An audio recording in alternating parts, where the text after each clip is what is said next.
నెల్లూరు పోలీసులు అంతరాష్ట్ర దొంగల ముఠాను అరెస్ట్ చేశారు. నిందితుల నుంచి 1,20,00,000 విలువ చేసే కార్లు స్వాధీనం చేసుకున్నట్లు పోలీసులు తెలిపారు.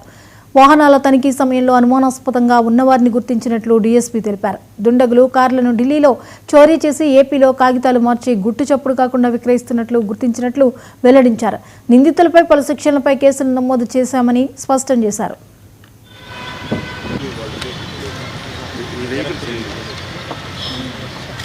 A2A3 వీళ్ళలో A1 కీలక ముద్దాయి. ఇతను ఢిల్లీలో నుండి స్టోలెన్ వెహికల్స్ అవన్నీ ఇటు సౌత్ తీసుకొచ్చి ఇక్కడ A2 అండ్ A3కి ఇవ్వటం జరిగింది. వాళ్ళు వాటికి ఫ్యాబ్రికేటెడ్ డాక్యుమెంట్స్ తయారు చేసి వాళ్ళని ఇక్కడ వాటిని ఇక్కడ అమ్మకానికి పెట్టారు.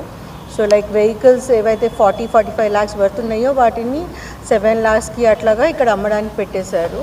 సో అది ఇన్ఫర్మేషన్ మనకు వస్తే దాని మీద team Dargamitta police station team and town DSP incharge town DSP గారు విక్టర్ గారు వీళ్ళ కింద చాలా చాకచక్యంగా వాళ్ళని వెంటనే పట్టుకోవటం జరిగింది.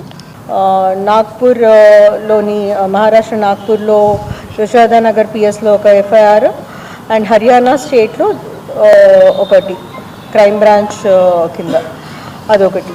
సో మొత్తం 4 FIRs ఢిల్లీ, హర్యానా అండ్ మహారాష్ట్రలో రిజిస్టర్ అయ్యడం జరిగింది.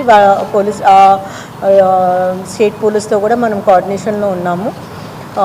ఇది ఒక నెట్వర్క్గా ఉన్నట్టు తెలుస్తుంది. సో ఆ నెట్వర్క్ అంతా బస్ట్ చేయడానికి కానీ we're working with them. So దాని మీద అప్డేట్ ఇవ్వడానికి కానీ మీ అందరినీ ఇక్కడికి